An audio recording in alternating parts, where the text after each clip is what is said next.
காத்திருக்கும் சீதைக்கெல்லாம் ராமன் கிடைப்பதில்லை.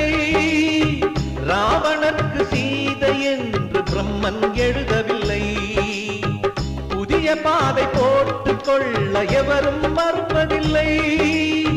பலிகள் கேட்கும் பழமை தன்னை யாரும் பொறுப்பதில்லை. பெண்ணுக்கு பெண்ணிங்கு எதிரி இல்லை.